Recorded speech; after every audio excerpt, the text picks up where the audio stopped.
요한복음 6장에는 그 유명한 오병이어의 기적에 대해서 우리에게 말씀을 해주고 있습니다. 이 오병 이후에 이 기적이 있은 후에 예수님의 행적 그리고 제자들의 모습들 그리고 또 다른 한편으로는 무리들은 어떠한 모습 가운데 있었는지를 그 이후의 말씀, 오늘 본문 말씀이 그 이야기를 해주고 있습니다. 그렇다면 우리는 제자들의 이 모습 외에 이 무리들의 모습은 어떠한지, 무리들의 생각은 어떠했었는지, 그 무리들과 예수님이 대화하는 그 내용을 통해서 우리는 과연 이 무리들과 다른 점이 있는지, 아니면은 이 무리들과 같은 모습을 하고 있는지 오늘 이 새벽에 점검하고 체크를 해서 우리의 신앙이 어느 방향으로 어떻게 나아가야 될지에 대한 우리 고민을 하고 함께 나누고 싶습니다. 오늘 본문 첫 시작은 22절에 이렇게 시작을 하고 있습니다. 이튿날 바다 건너편에 서 있던 무리가 배 한쪽 위에 다른 배가 거기 없는 것과 또 어제 예수께서 제자들과 함께 그 배에 오르시지 아니하고 제자들만 가는 것을 보았더니 라고 되어져 있어요. 문장이 매우 깁니다. 그렇지만은 여기에 가장 주된 주어와 동사를 먼저 살펴보게 되면 주어는 분명히 무리입니다. 그래서 무리가 그들이 동사를 살펴보게 되면은 맨 마지막에 나타나는 보았더니라고 되어져 있어요. 그럼 무리가 본 것이 가장 주된 것인데 그럼 무리가 본 것이 무엇이냐? 다른 어떤 것이 아니라 제자들을 보았다라는 거예요. 그러면 제자들을 보고 그리고 그 제자들과 함께 있는 예수님은 보지 못했다는 거죠. 그래서 제자들이 지금 무엇을 지금 찾고 있는지는 이 본문 속에서 우리는 알 수가 있는데 이 무리가 찾는 것은 제자들을 본 것이 아니라 예수님을 보려고 했다. 예수님을 찾는 것이다라는 것을 미루어 짐작을 할 수 있습니다. 그렇기 때문에 장황하게 예수와 제자들을 찾고 있는데 예수는 보지 못하고 제자들은 보았다라고 설명을 해주기 때문이죠. 23절에 보게 되면은 예수님과 이들의 행적이 지금 어디를 향해서 나아가고 있는지 우리가 볼 수가 있는데 그러나 디베라에서 배들이 주께서 축사하신 후 여럿이 떡을 먹던 그곳에 가까이 왔더라라고 되어져 있어요. 이 디베라라는 이 표현은 사복음서에서 계속해서 나타나는 부분인데 우리가 잘 알고 있는 갈릴리 바다라고 표현한 이 표현이 다른 용어로서 여러 곳에서 나타나게 되는데 디베랴 바닷가 그리고 게네사렛 호수 이런 표현으로 나타나게 됩니다. 그럼 계속해서 지금 이 갈릴리 바다, 이 디베랴, 이 호수 이 인근에서 계속해서 벌어지고 있는 이 일인데 이곳을 보게 되면은 이 근처에 우리가 누가복음에서만 그 장소를 명칭하고 있는데 벳세다라는 곳을 명칭을 하고 있습니다. 갈릴리 근처에 이 벳세다라는 이 근처 바로 오병이어의 기적이 일어났었던 바로 그곳에 가장 가까이에 와 있다는 거예요. 자, 그러면 예수님이 이 무리들과 함께 있으면서 오병이어의 기적을 일으킨 후에 이곳에서 멀리 떠나지 않았음을 우리는 짐작해 볼 수가 있습니다. 자, 24절. 무리가 거기에 예수도 안 계시고 제자들도 없음을 보고 곧 배를 타고 예수를 찾으러 가버나움으로 가서 인근에 있는 줄 알았는데 어떻게 해요? 예수님은 그 인근에 없었다. 그래서 무리가 어떻게 해요? 다시 보았는데 예수를 찾으러 보았지만은 찾아보지 못했다. 그리고 나서 이 무리가 어떻게 했다? 동사가 두 개가 나와요. 본 것과 그리고 간 것. 이렇게 두 가지를 표현하는데 예수를 찾아보아도 찾아보지 못했다. 그래서 이들이 어떻게 했냐? 가게 되었다. 어디로 갔느냐? 가버나움으로 가게 되었다. 이렇게 말하고 있습니다. 자, 25절. 바다 건너편에서 만나 랍비여 언제 여기 오셨나이까? 드디어 예수님을 만났습니다. 그러면서 이 무리가 이 예수님을 뭐라고 지칭하느냐? 랍비라고 지칭을 합니다. 주라고 지칭하지 않고 특이하게 랍비라고 지칭을 해요. 선생님이라고 지칭을 하죠. 자, 그리고 나서 왜 언제 여기에 오셨나이까? 왜 갑자기 우리하고 같이 있다가 갑자기 후련히 사라지셨습니까? 라고 묻는 거예요. 그랬더니 예수님께서 대답하시는 그 대답은 이 무리의 마음의 정곡을 완전히 정확하게 꿰뚫고 콕 집어서 너무나 아플 정도로 후벼 파고 있는 모습을 볼 수가 있습니다. 26절입니다. 예수께서 대답하여 이르시되 내가 진실로 진실로 너희에게 이르노니 너희가 나를 찾는 것은 표적을 본 까닭이 아니요 떡을 먹고 배부른 까닭이다. 너희들이 나를 찾는구나. 근데 너희들이 나 찾는 것 난 다 알고 있어. 너희들이 이미 나와 함께 있으면서 벳세다에서 오병이어의 기적을 통해 먹고 배부르지? 근데 너희들 항상 배고프지? 너희들 계속해서 배부르고 싶지? 그래서 나를 찾는 거지? 이렇게 묻고 있는 거예요. 내가 이 떡을 준, 이 기적을 베푼 하나님이기 때문에 나를 찾는 것이 아니다라고 이야기를 하는 거예요. 그러면 나를 포함해서 우리 모두가 이 질문에 우리 깊이 있게 한번 생각해 봐야 됩니다. 우리가 예수 그리스도를 믿고 교회를 다니고 하나님을 믿는 이유, 그 진정한 궁극적인 이유가 무엇이냐는 거죠. 우리도 이 무리처럼 별반 다르지 않게 정말 내가 이 떡을 먹고 배부른 그 이유 때문에 나에게 하나님께서 복을 주시고 은혜를 주셨기 때문에 정말 내가 누릴 수 있기 때문에 혹시 예수님을 믿지 않나? 하나님을 믿지 않나? 우리는 정말 이 부분에 있어서 정말 곰곰하게 찝어보고 생각해 보아야 될 문제라고 저는 생각이 되어집니다.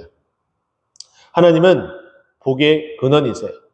그렇기 때문에 하나님께서 처음에 아브라함을 부르셨을 때 믿지 않는 자가 믿음 가운데 있고 그 믿음으로 살아가기 위해서 하나님께서 주시는 것은 분명히 복이에요.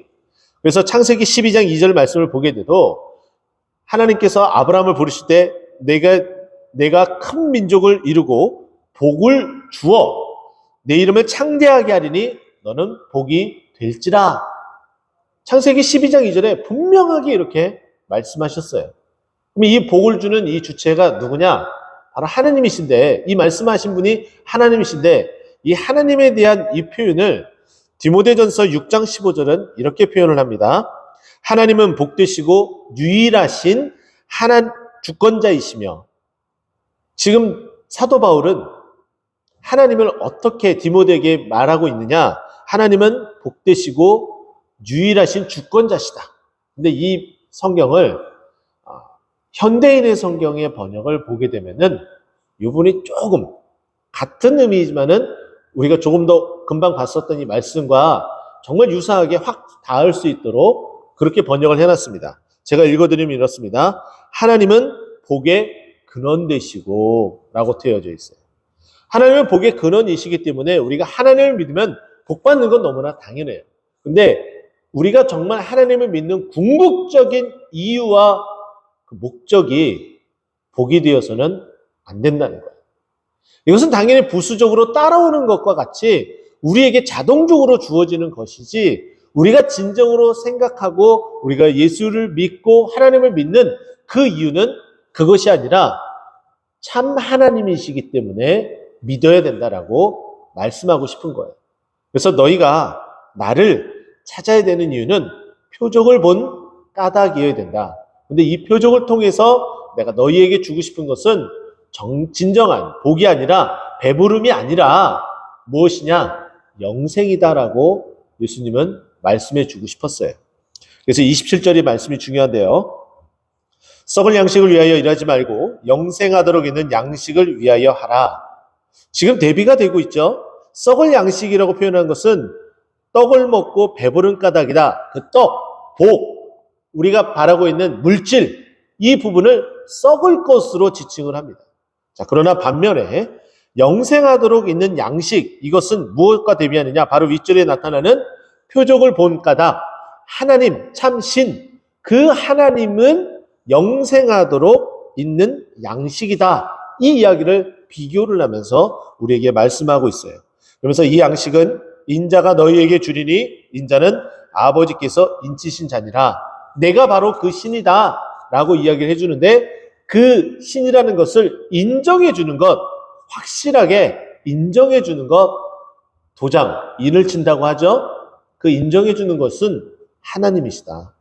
내가 참 하나님인 것을 하나님이 인정해 주고 있다라고 말씀하고 있어요. 그러니까 이 말은 결국은 너희가 표적을 보고 나를 믿는 것, 내가 참 하나님인 것을 하나님이 인정해 주고 있지 않느냐. 그렇기 때문에 나를 믿고 나를 따르는 이유가 그것이어야 된다라고 말하고 있습니다. 그러면서 28절 보면 그들이 묻되 우리가 어떻게 하여야 하나님의 일을 하오리까? 이 일이라는 것은 믿을 수 있는, 믿는 것, 이것이라고 표현할 수가 있겠죠. 그랬더니 예수님께서 그것에 대해서 대답합니다. 예수께서 대답하여 이르시되 하나님께서 보내신 일을 믿는 것이 하나님의 일이다. 결국은 우리가 하나님의 일을 한다는 것은 하나님을 잘 믿는 것이 하나님의 일이에요. 교회 일도 마찬가지겠죠. 교회 일도 하나님을 잘 믿고 잘 믿는다는 것은 하나님께서 말씀하신 바 그것을 그대로 이행하는 거예요. 복음을 전하는 것, 예배하는 것, 그 복음을 전하며 자녀들에게 가르치는 것, 이 모든 것들이 하나님의 일이라는 거죠. 그 일이 결국은 하나님을 믿기 때문에 수반되어지는 행동이라 말씀하고 있는 거예요. 자, 그래서 30절 말씀 보니까 이렇게 이야기합니다. 그러면 뭇때 우리가 보고 당신을 믿도록 행하시는 표적이 무엇이리까? 하는 일이 무엇입니까? 이미 표적을 보여주는데 이 무리는 다시 또 다르게 딴소리를 하고 있습니다. 그러면 다시 표적을 보여달라라고 이야기를 해요. 예수님은 이미 너희들이 나를 믿는 까닭은 표적을 본 까닭이 아니냐라고 질문을 던지면서 그러나 너희는 그러지 않고 떡 먹고 배부른 까닭인데 이미 예수님께서 다 말씀해 주셨는데 다시 딴소리를 하고 있는 것이 이 무리들입니다. 그러니까 이 무리가 어떠한 표적으로 하나님의 일을 우리가 믿을 수 있겠습니까? 라면서 자신들이 경험한 그리고 자신들이 알고 있는 진정한 표적이라고 생각하는 한 가지 일을 말씀을 인용해서 이야기를 하죠. 그게 31절 말씀입니다. 하늘에서 그들에게 떡을 주어 먹게 하였다 함과 같이 우리 조상들은 광야에서 만나를 먹었다. 이 기적, 만나를 먹은 이 기적 하나님께서 베푸셨다라고 생각을 하는 거예요. 그러나 이들은 하나님을 진정으로 믿지 않고 오히려 그 일을 행한, 그 일을 동행하며 이루어낸 모세를 추앙하는 일들을 나타내고 있었던 거예요. 자, 그렇기 때문에 이렇게 이야기를 하죠. 그랬더니 예수님께서 뭐라고 이야기합니까? 32절에 모세가 너희에게 하늘로부터 떡을 준 것이 아니라 내 아버지께서 너희에게 하늘로부터 이제 참떡을 준다라고 이야기를 해요. 그러면서 예수님께서 이렇게 말씀하십니다. 하나님의 떡은 하늘에서 내려 세상에 생명을 주기 위한, 이 말씀은 다시금 27절 말씀과 연결이 되겠죠. 27절 말씀 보게 되면은 영생하도록 너희를 위하여 양식을 준다. 근데 33절 그 양식은 하늘에서 내려준 떡인데 이 떡을 먹게 되면은 영생한다, 생명을 얻게 된다. 이렇게 연결하고 있는 거예요. 그러면서 그 말을 듣자마자 이제 우리도 영생할 수 있도록 한 번 먹으면은 더 이상 안 먹고 살아날 수 있는 그 떡, 너무 좋은데 그러면 그 떡을 우리에게 주세요. 무리가 이렇게 이야기를 하죠. 자, 그랬더니 예수님께서 말씀합니다. 예수께서 이르시되 나는 생명의 떡이니 내게 오는 자는 결코 줄이지 아니할 터이요 나를 믿는 자는 영원히 목마르지 아니하리라라고 말씀으로 마무리를 합니다. 근데 보세요.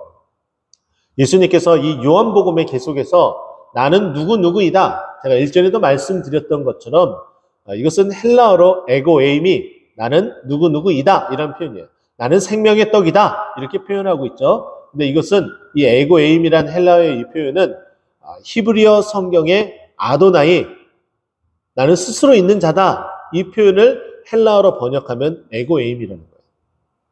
그러니까 스스로가 예수님께서 나는 생명의 떡이다 말씀하시면서 어떻게 이야기를 하는 거예요? 나는 스스로 있는 자다, 여호와다라고 계속해서 이 무리와 제자들과 지금에 있는 우리들에게 계속해서 말씀하고 있습니다. 그럼에도 불구하고 우리는 여전히 예수 믿으면 복 받는다, 그것에 함몰되어져서 그것만 쫓고 있지 않나, 우리 다시 한번 점검해 봐야 된다는 거예요. 마지막 36절이 우리 예수님께서 다시 한번 그 이야기를 합니다. 그러나 내가 너희에게 이르노니 너희는 나를 보고도 믿지 아니하는도다 하였느니라. 이렇게 말씀하셨는데도 불구하고 예수님, 그것을 베푸신 예수님을 바라보지 못하고 그것을 베푼 것만, 그 복만, 그 떡만 바라보고 그것만 쫓아가고 있음을 지적을 해주고 있습니다. 예수 믿으면 당연히 복 받습니다. 그 복의 근원 하나님께서 우리에게 복을 주시죠. 아브라함에게 주셨던 복, 우리 많은 믿음의 사람에게 주셨던 복, 우리에게도 동일하게 주십니다. 그러나 우리가 복 받기 위해서 예수 믿는 것이 아니라 영생하기 위해서 예수 믿는 것이고, 그렇게 영생하기 위해서 예수를 믿다 보니까 이 땅에서 살아갈 때에 부족함 없이 하나님은 이런 은혜와 복을 베푸시는 분이라는 것을 다른 사람도 볼 수 있도록 우리에게 그렇게 은혜를 주시는 거예요. 덤으로, 보너스로 우리에게 주시는 거죠. 우리 인생은 덤 인생이며 보너스 인생입니다. 우리가 그 인생을 살아가며 정말 찾아야 될 것을 찾지 않고 찾지 말아야 될 것을 찾는 그런 우를 범하지 않고 온전히 주만 바라보고 그 주 하나님만 믿는, 예수님만 바라보고 예수님만 믿는, 우리와는 전혀 다른 믿음의 시각으로 살아가는 우리 모두가 되기를 예수 그리스도의 이름으로 축원드립니다. 기도하겠습니다.